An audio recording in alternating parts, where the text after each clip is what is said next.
time I try to debug my mind, my code's a riddle, you always rewind. You find the errors in every nested loop. Oh, clever llama, master of the code. You solve our mysteries just like I was told. VFDs and VLCs, you know them well. Welcome back to another video. Today we're going to be talking about the Trio motion controller to control a Unidrive M700. And in this video we're going to talk about how to set up a simple indexing application from scratch that just goes back and forth. Hope you enjoy. So this is Trio software called Motion 5 Perfect. After it starts up, I'm going to have this little project check status window. I'm just going to close this. This is because I already have a project in my controller and I'm going to start from scratch, so you might not see this. So the first thing I'm going to do is go up to Project and go to New.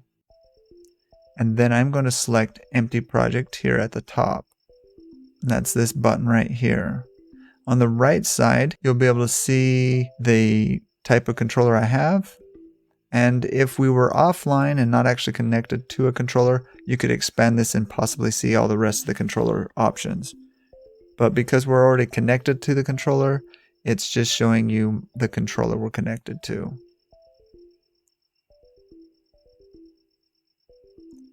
And now we're going to create a project in a folder. I'm going to call this project junk. And now we're going to hit OK, which is just going to erase the controller's content that was in there before we did this little video. So I'm just going to close this. It's just more information. And now on the left side, you'll see these errors. Okay, so the first error says access status error. And the next one's system error. You can click on both of these buttons and they should do something. But before we do that, I'm going to go down to our Ethercat slot 0. And you'll see that it's going to automatically scan and find all the drives on the Ethercat. And as you can see, it found the M700 and it's in RFC-S mode. That is correct. That's how I have my drive set up. And if I double click on the motor, it's going to show me some more errors. So you can see on this screen currently, we have a lot of things that are in red. You can click on any of these red buttons in any order you want, but it may not clear the fault unless you push the button in the correct order. And it doesn't really matter. You can't get it wrong. If you don't do it right the first time, just try a different button. As you can see here, it says there's a communication error to the remote drive. And what we're going to do is we're going to hit the fault reset and it's going to clear these faults. But you're going to see that it still says it's faulted down here. If I push this button again, you see it's still not clearing this fault. So obviously I have to do something else to get this fault to disappear. But before I close this window, let's go look around just a little bit. Up here, you can see the control mode is in position. That's great because that's the mode I want to be in, because we want the Trio to be a multi-axis controller where we're just following the position command it's telling us to go, right? And then the next thing we're going to look at is the COC object.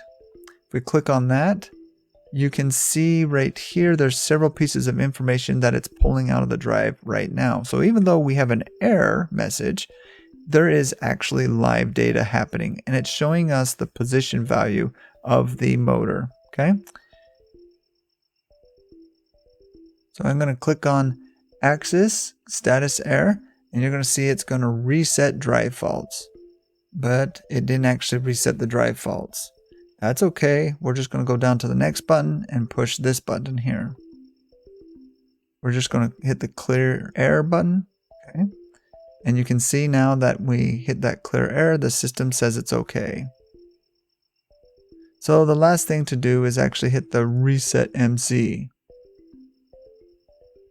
Okay, so what this is going to do is reboot the controller. Okay.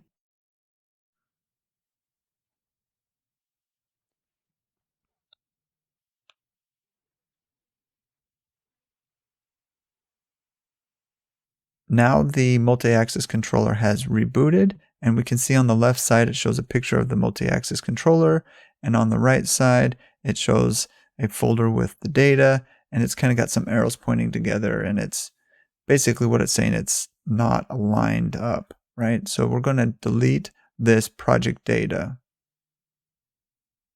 And what it's going to do is basically remove any existing data that was inside the controller. So now the moment we hit synchronized, our project and our controller will now have all the same data and it will be lined up, right? All right. So now let's go over to our drive and expand this and see if the drive is still faulted. And you can see it's still faulted. However, when I hit the fault reset, you can see that it's no longer faulted. So everything's happy at the moment. As you can see, we still have one thing that's red over there in the left corner that says we have an access status error. But before we clear that, I want to show you the terminal window. So up here at Tools, you'll find Terminals halfway down the list. As you can see, we can open multiple channels. Each one of these are its own little window. Everything we do in this terminal window is not actually in our actual program. It's used for testing or debugging or whatever. Before we can do anything with the terminal window, we need to know what the number is for our axis. Over here we can see that our drive's motor axis is number 1. And that's expected because we only have one motor. But each motor will have a unique identifier. Now we're going to type base with the number 1 in parentheses. So what this is telling the terminal window is that everything after this point is going to be associated with motor axis number 1. So now I'm going to type in question mark speed, and this basically tells the terminal window that I'm asking it what is the setting for speed. And now we can see it replied back with a 1000. We can also ask it, what are the units? And so we can see the units are 1. Not only can you ask it questions, but you can also change some settings here just as a test. And so we are going to change the units to 65,535 because one turn of the drive's motor is 65,535 counts. So that basically is going to turn our system into revs. What I'm doing here is I'm turning the servo axis on and also turning WDOG on, which is the watchdog. The moment you do this, the drive should enable and you should hear the motor turn on. But nothing actually happened. So why is that? That's because we still have this axis status error over here on the left. So now I'm going to type in Ethercat 0,0. And you can learn more about it in the help file above that's built into the motion controller. But basically we're going to try to reset the Ethercat port. So now you can see that the Ethercat port is restarting. Okay. And if you push the up arrow, it will remember your previous things that you've typed in. So we're going to try again, do the servo on, watchdog on, and again, nothing. Now if we click the access status error, it goes away. So let's try the servo on and watchdog on and see what happens. And now the drive enabled and everything is happy. Alright, we saw that the drive energized the motor and is holding 0 speed. Okay, so I can enable and disable the master by pushing this button. Now we're going to actually write a little program. I'm going to right click, hit new, hit basic program, and then give the program a name at the bottom. I like the name main. So you can have multiple programs inside your project. Right now I only have one program called main, but it's not going to do anything until we actually set it up to automatically start. By right clicking on main and then go to auto run and then select default, which basically means that it's going to be the first program it powers up with.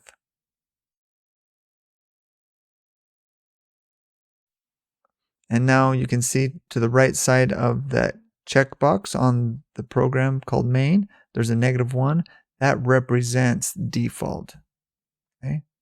So a lot of times default is used for your initialization task or setting things up, but we're going to do everything in one project. So at the top of the project, we're just going to do all our initialization, and at the bottom of the project, we're just going to write our simple little code. Okay? So just like we did in the watchdog, we're going to set up our user units. To do that, I need to tell the program that I'm going to be editing the base 1 because we're going to be editing the settings for motor axis number 1. And then I'm going to type units equals 65,535 because again, 1 turn of the motor is 65,535.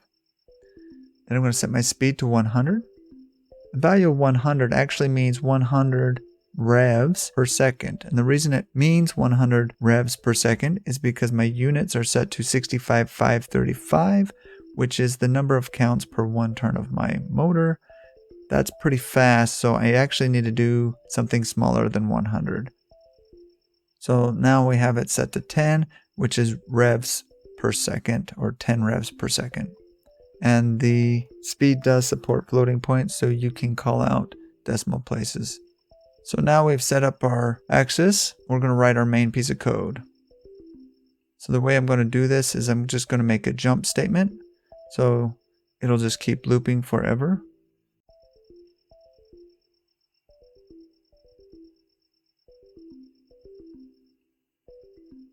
So I'm going to write move 10, which means I'm going to move 10 revs forward.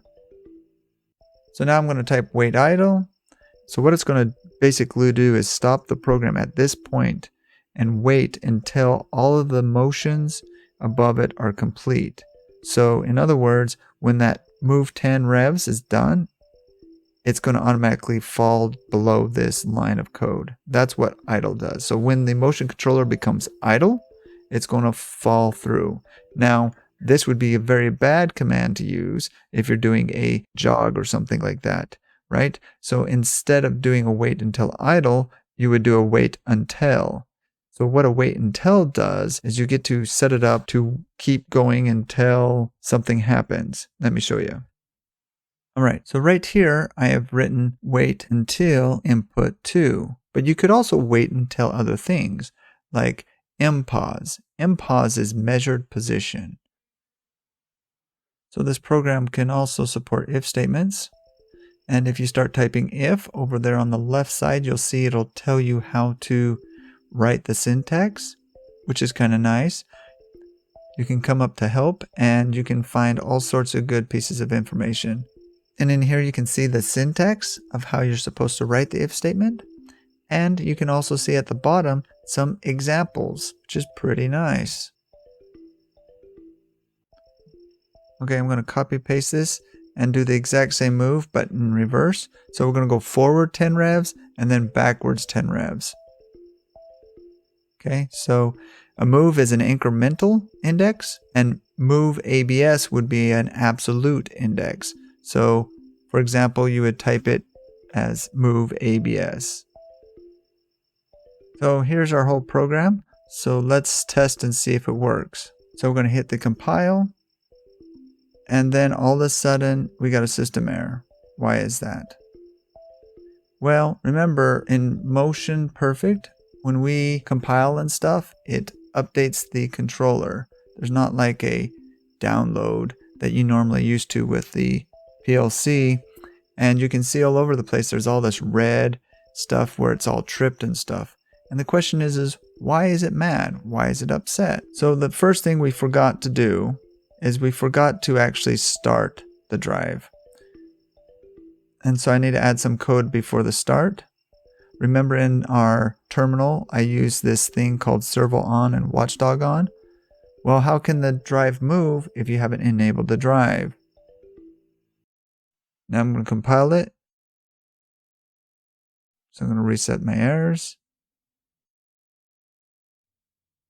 So I start it and we can see we get an access error. Why do we get an access error? So before I show you the answer to why it was having a problem, let me show you some additional debug tools. Up here under Tools, you can go to Access Parameters at the top, and then drag this thing over here on the right side so that you can, see it well. And then select the axis. I'm going to select EtherCat 0. So it's 0 because the EtherCat slot is 0. You can see it over here.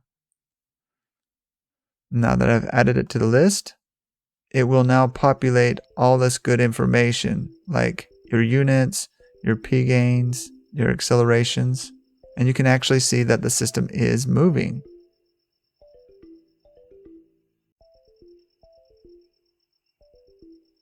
As you scroll through it, you can see even more information.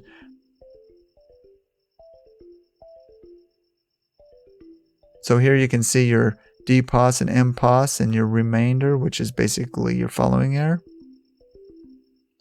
So right here you can see M type and N type. So basically this is the move type. As you can see, the type of move is a move. Remember I mentioned you could have a move ABS. You could have multiple other types of moves. It's telling you what type of move it's actually running at this very moment. And then N type is the next type. That's basically the way our code is written. We're moving and then we're waiting for idle. Moving, waiting for idle. Now the last thing is to answer the original question, why does it keep tripping every time we have the system run? So we're going to push the pause button, and you'll notice that it's going to put a green bar across the screen that allows us to step through the project. To step through the project, we're going to hit this button, and we can just go one line at a time, which lets us debug exactly what's going on. And as we get down to this spot, the drive has actually started moving, and everything worked. And the reason it worked is because us stepping through it made the program execute slowly. But if we did this really fast, it would have tripped right here. So this does help us debug stuff, but sometimes it masks the problem. The problem is we need a small delay after the wdog on in order to give the drive time to power up and start sending power to the motor. And then once the drive has started sending power to the motor, we can then ask it to start moving. So here's how we're going to fix it. I'm going to put WA for wait time and a value of 10. Okay, so now I'm going to compile it, run it, and you see it has no problem. Just to prove that the system is running, I'm going to show you that the drive is going positive 600 RPM, negative 600 RPM, positive 600 RPM. So it's obviously moving. Let's show you the position. You can see the actual live position of the system indexing back and forth. Thank you so much for watching. If you found this video helpful, don't forget to subscribe so you don't miss out on further content. And remember, if there is a specific topic you would like me to cover, just let me know. I'm always open for suggestions.